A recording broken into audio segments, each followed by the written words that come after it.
You've not heard it yet. So, my name's Gary Martin. If you want to contact me on Twitter or on IRC, Freenode, I've called myself Allegory. That handles a bit of a stupid joke and makes no sense in particular, but I'm stuck with that now. I work for a company called WANDisco, where these days I'm working on big data related projects. Unfortunately, relatively little of that is involving any Python, which is quite a disappointment, but I'm working on it. I also run Python Sheffield, which is a monthly Python meetup in Sheffield, obviously. I'm always going to be interested in hearing about people wanting to talk there, and my standard offer of reimbursement for this is a burrito before and a pint or other beverage afterwards at the pub. Anyway, enough plugging of that. And I can also tell you that I'm an Apache committer, and in a previous life I was a physicist. It still works. And all this together should give you the impression that I both love Python and love being able to have the opportunity to use it in simulations. One other thing before I get going properly is a few people have mistakenly seen my T-shirt and think it was something to do with MongoDB. It's not the case. Certainly not intentional. There's a reason for this T-shirt, which you'll find out later. Well, yeah. About to say some silly thing there. That's not important. So let's move on. So, I do apologise. I'm not quite far through this enough. Oh, okay, so if you remember from before, the title of the talk is Title to be Determined, A Tale of Graphs and Markov Chains. And I think I should probably assume that not all of you have actually read the summary of this. So this might take a bit of explanation. The talk is a result of the following misguided utterance on a Python UK IRC channel. I feel like I should find something to talk about at PYCON UK. I wish I had something interesting to talk about. What can you do? So, there I was complaining about lack of idea for something to present. And 9 seconds later, 9 seconds, someone answered. I'll let you read that for yourself. I have protected the identity of the person who said it, but otherwise it's taken directly from my IRC logs. And it seemed surprisingly fast typing to me, I have to say, but challenge accepted.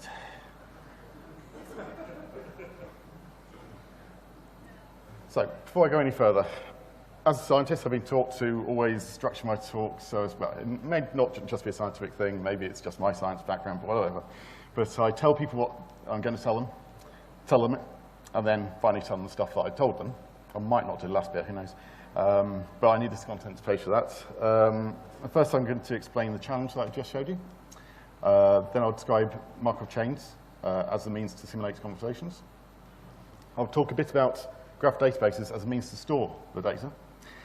I'll also tell you a bit about a particular database that's chosen for the job. I'll also be wanting to take you through a number of considerations for generating interesting candidate responses, and of course I'll be naming the talk at some point. So, the challenge, to break down the problem. I have to create a program that can learn from some corpus. I specifically have to use Markov chains, that was implicit there in the challenge. I have to be able to query the resulting database, or brain, I'll often refer to it as a brain, by the way. I do apologize if that confuses. But I generate some text from some query, and then I should feed it with titles from a set of conferences, and generate a title based on that, well, based on some potentially random key, but it doesn't really matter. And finally, tell everybody how it's done. And this talk is the end result of this process. Well, the end result could actually be thought as the end of the talk when I actually do name it, but otherwise, yeah, it'll be revealed at the end. And I genuinely got this on Thursday night. This is at a meal. My Chinese fortune cookie got that. A long-term goal will soon be achieved. Who'd have thought? So I actually have an admission. Well, it's more than one admission, really. So firstly, this is over a year late, really. Or a year late. This was meant to be for PyCon UK last year. I'm doing it this year. And also, having pre-fed my program with talks, I've already generated a talk for this, the title for this talk, and I can reveal. Shipping your applications using Coda, so it turns out you're going to be there, I think. But, okay, I did make that up. It's in there somewhere, but you know. Okay, so the first thing I have to tell you about is Markov chains and what they are, what I'm going to do with them. And the picture there, it's, I think I stole it from Wikipedia. I forgot to put it on there. So, but yes, Andrei Markov was a Russian mathematician known for working on stochastic processes. A process that is stochastic, can't speak, is distinct from a deterministic one, as the evolution of the system is intrinsically random. And for Markov chains, we effectively have a series of states where the evolution of the system depends on the current state, the available, the physically accessible states around it, and the probabilities of transitions between those states. And for my problem, I'm going to use this idea in quite a simplistic way to allow me to represent the evolution of sentences. So sorry if this isn't much detail on Markov chains. It is limited. So let's give you an example of how I could do this with sentences. And let's take an input sentence. What are Markov chains? And the first thing we have to do is tokenize this sentence and add tokens for the start and end. Here I'm just using two different characters. They're probably a poor choice for certain circumstances, but there's also a number of choices that I have for tokenization here. For example, here I'm just splitting on the spaces. It's perfectly legitimate to split on, to also split out the question mark, for example. That would be a valid token at the end if I chose that means. And then I start scanning along the token list in chunks of a certain size determined by something called the chain order. I'll say something about that in a second. And we keep scanning. So we reach the end. And one of the important things to note here is that we store both the contents of the given section of the sentence and the information about what the next segment is. And together this allows us to reconstruct the sentence later. I believe the above can be described as a chain order of two. I won't go into a formal definition, but it's a kind of indication of how previous states are influencing the model. So if we consider the current state to be a single word, here we're including the memory of one previous state to transition between the current state and the next. So let's quickly repeat that with chain length of 3.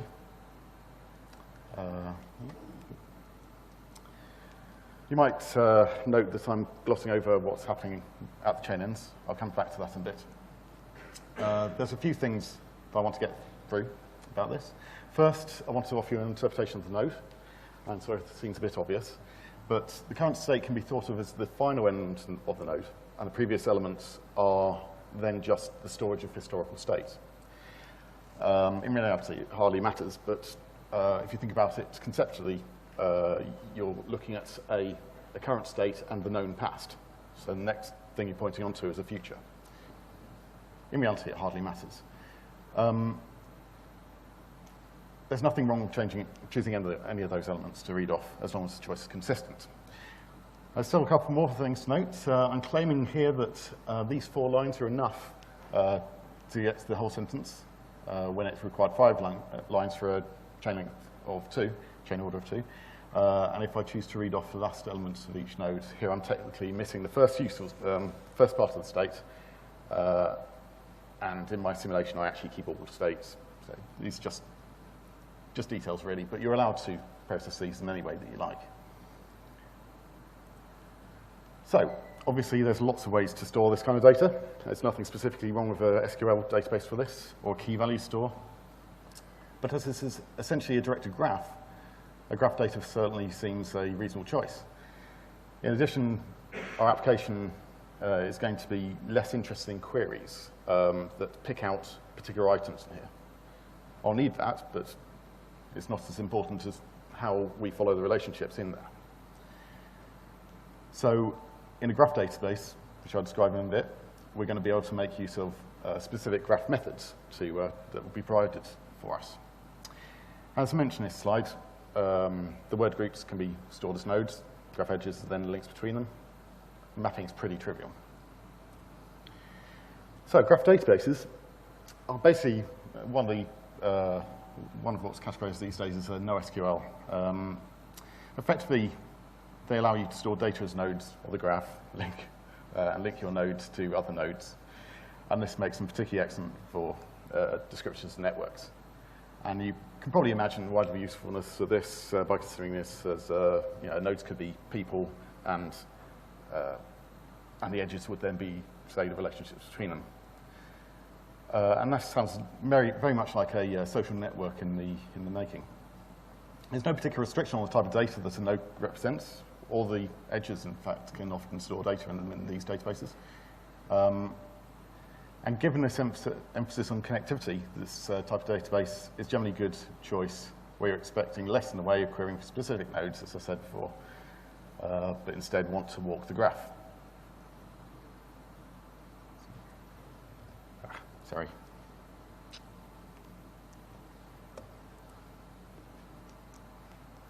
So, silly walk. Actually, this name is a bit of an afterthought, and you'll notice that there are going to be references to something called kimchi instead when I run the program.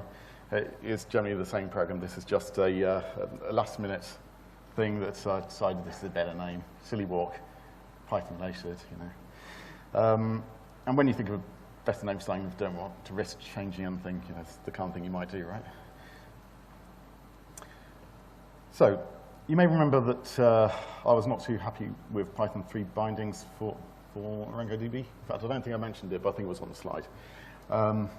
So I did write something for myself that did enough to talk to a RESTful resource, and added some ArangoDB specific code around that. Just a minute. Did I skip past the slide? That explains that. I didn't talk to you about ArangoDB, the t-shirt. There are a number of dedicated graph databases and multi-model databases, including graph concepts to choose from. Currently most popular is probably Neo4j. But I chose to avoid this due to an outmoded bias against Java. And instead, I chose this one to mess around with, ArangoDB.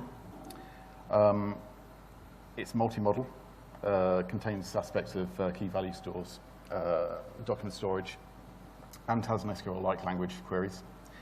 My interest is mainly that it specifically includes the node and edge collections for graph database support.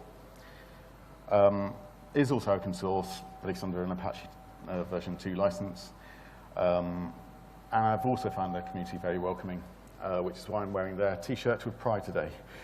And that may get me the opportunity to get a picture, because I've been told that I'm meant to demonstrate the spirit of ArangoDB at some point. So, back to introducing Silly Walk. You've seen that. So I'm talking about code. So I wasn't too happy with those Python 3 findings on that slide. So I wrote a RESTful resource wrapper, fairly generic thing around that. I'm probably going to get confused by the code if I were to describe that here now, but I'll probably look at the slightly higher level, where I have classes to represent nodes, edges, and means to do some query. Yeah, I hope you don't mind not going through that in too much detail, but particularly want to look at a traversal method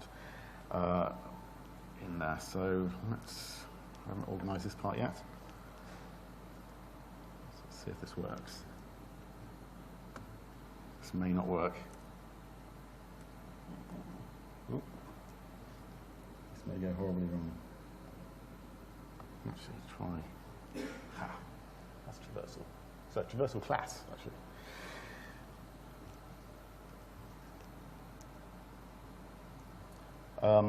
So yes, this is what the traversal class looks like in my Python. You should take particular note of visitor and filter functions, and they're going to appear again in a bit. It's nothing particularly special, but let's all see the whole thing. I mean, it kind of demonstrates my abstraction around a REST interface in nothing too great. But oops. Right. But the code that works the graph does use this. Let's go a second. Get word chain. That's where I want to be. So if you remember, so if you remember correctly, my interface to Orango, DB would be capable of requesting a node. I'll say if I remember correctly, pointing nodes. Would be capable of requesting a node, asking for outgoing edges, and to get to the next node. I want to completely avoid that, as that's really going away from the strengths of a graph database. So, I'll get back in.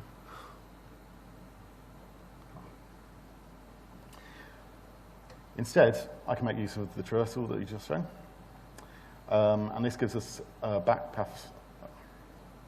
Gives us back paths from the brain with some efficiency, as we don't have to particularly wait for any combination of requests to build up a whole path. Performance here is a particular concern, because as the brain grows, we should be expecting to get more and more highly connected data between, the nodes will just be more and more connected. The raw form of the traversal has its problems, as it has no way of knowing what is best for my application. And this is why I pointed out the visitor and filter functions earlier. And this is where I make use of that. If I'm in the right place. So I've got a filter function and filter function there. This function here. You might notice that's JavaScript. And I can use this to tailor how the nodes are visited. With the visitor function, the main thing to notice is that I'm mainly using this to only return information that I actually need. It's not particularly great optimization here, just smaller packages, easier to process at the other end. With the filter function, I'm trying to be far more clever. And actually, as the data is learned, I'm also updating nodes with current distance from an endpoint. In fact, both directions. And this is quite useful because it allows me to stop the server wasting its time in traversing the paths on longer paths. Obviously, it's a balancing act. The larger the paths, the greater the chance for divergence and interesting outputs, but equally greater chance for things to really take a long time to respond. So I guess I should say something a bit more about this. The idea is on each node, I'll store the current distance, the least known distance to an endpoint, which I can always update on a new bit of learning, and then I will know for this function that I don't need to go beyond a certain distance if there's only edges that go, only edges that disappear off into the distance way beyond that. It's as simple as that.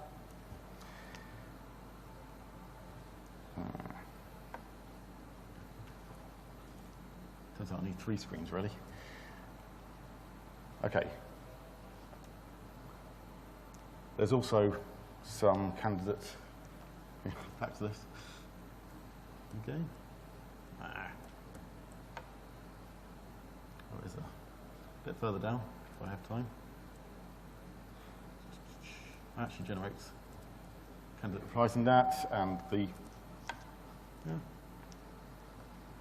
too many things. Whatever. And the interesting thing about this is that I'll be looking at generating the text in both directions to get the full path. I pick a point in the middle, go one way, get to the paths in one direction, go the other direction, and I'll be able to match those up at the other end, get lots of results. So, it turned out to be more complicated than I was hoping.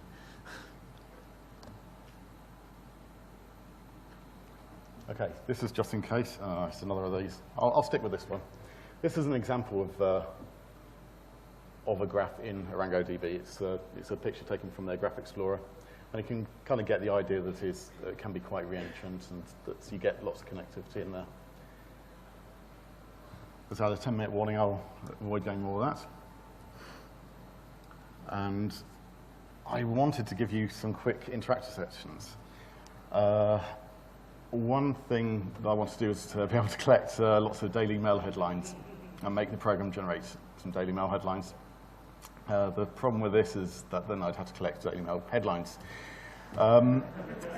Also, in the practice version of this talk, I learned not to use bash.org, even after attempting to clean up the content by stripping out any lines of swearing. The first thing it came out with was unrepeatable here. I was hoping for it to say something about 122 passwords. No. If anyone's aware of that. But yeah, let's see if King Arthur thing will work. So,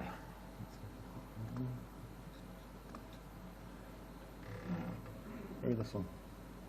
Right.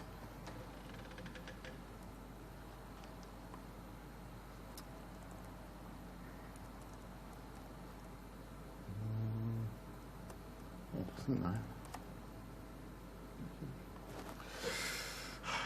DB name. I did cheat by putting it in initially. There's a danger here that there's a bug that will appear, so do bear with me. And let's say King there and hope. There we go. We got something back from it. Yeah. Will you ask your master that Arthur from the castle of Camelot, king of the Britons, whose castle is that? I'm pretty sure that isn't something from the Holy Grail directly, so obviously. So I would have fed this with information from a random website, just with stuff that King Arthur says in this, and I'm able to generate random bits of text, which is pretty much exactly what I'm meant to be doing, right? Well, no round of applause. So, okay. I won't go too far with this.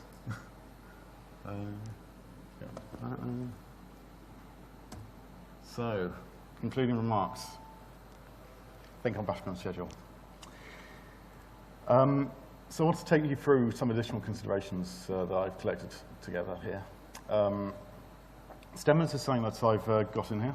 They're essentially a way of expanding my ability to match an initial query. You say that you can treat different words in the database as the same. So while I keep this data as is in all of these chains, I also store on the store for fun on each of these nodes the stem word that's associated with it, so I can quickly get to a stemmed word to generate a whole sentence out of that.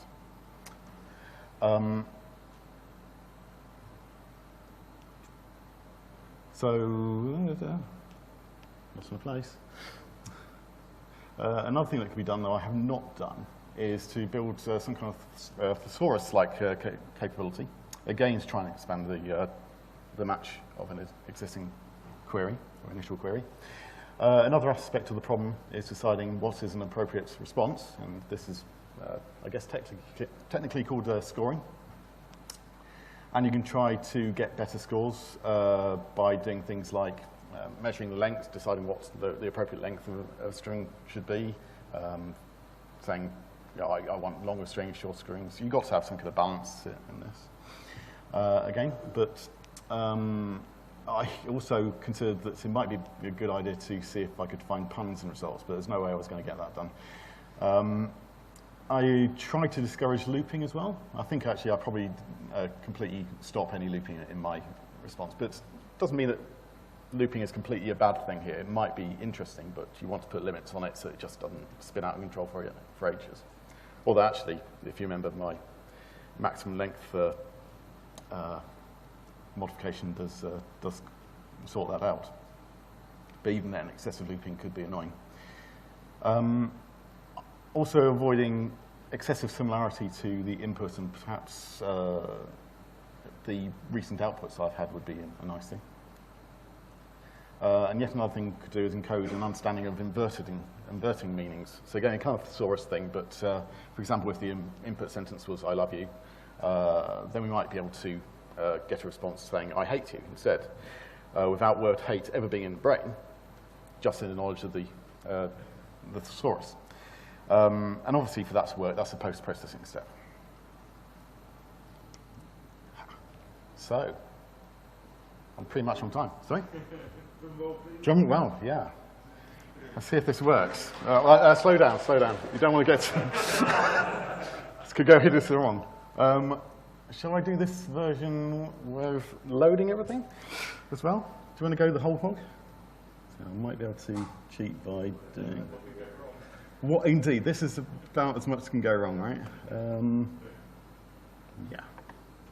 So, cheat a little bit by having pre-thinking that. So I'm going to be making it learn, what's a new DB name? So I store things in various database names. I'm sticking to chain order 1 because I know that I'll have a better chance of getting some random output. And Python training, I'm hoping, is the correct file for all the talks. Yeah, who knows? All the talks from this year's PYCON UK. So it is capable of coming up with next door's talk. If we ask it the wrong question, perhaps. Last year's PYCON UK, PyCon for 2 years as well, and EuroPython 2 years. So yeah, let's do that. Shouldn't actually take too long.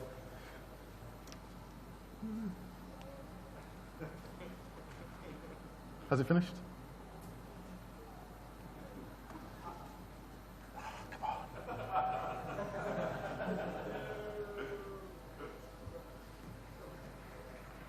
on. Next door's caffeine, this is bad.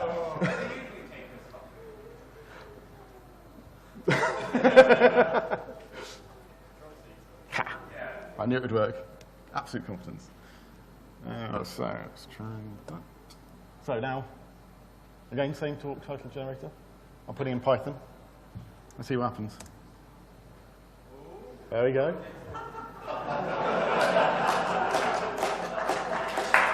I think that proves itself.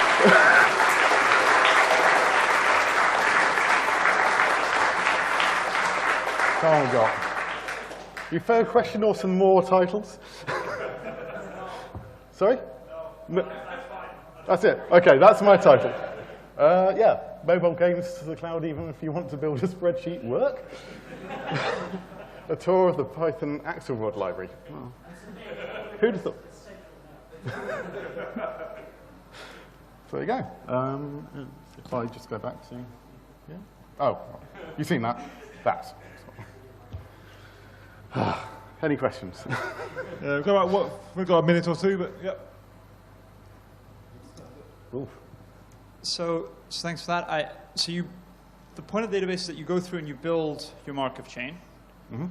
So then, what's the next process? I missed that. Are you then walking the chain, and so randomly walking the chain? Is that the idea? Though, because I'm putting a lot of that effort into directly into Rango, that may have been. Well, surely all you're putting there is the transition probabilities that you're building up, right? But then to actually roll the dice, so to speak, through the Markov chain. Oh, the dice roll. The dice roll is just that there are more than one state to go to. Really, there's already a random choice of which output is appropriate. So that aspect of the randomness is kind of intrinsic, and I don't actually make any additional judgments over what should be better, one path better than another, except by scoring. So a Markov chain is a collection of random probabilities of going from state to state, yes. Right? Which is what you build up in your database. Effectively, yes. It is a representation of that. So that was the first part of what you just ran at the end. Mm-hmm. So then, how did you get to the title that actually includes the title of my talk tomorrow? So it's a plug. So what was that next step? So effectively, I mean, it is as simple as I take, I put in Python, in this case, as a seed to get my data. I look it up in the database, find a node, or potentially a set of nodes. Can't remember. Because that's the thing. In your database, it'll say from the word Python, you got 20% of chance going there, 50% chance going there, and 30% chance going there. That's what a Markov chain is, right? So I've got nothing to say it's percentage better to go one way or another. Not better, but percentage chance. But the percentage chance is effectively that there's one in.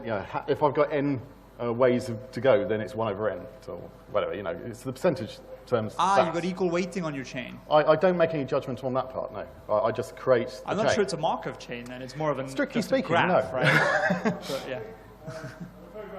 So these conversations sorry. will have to continue in the hallway. Thanks very much. Thank you, Gary.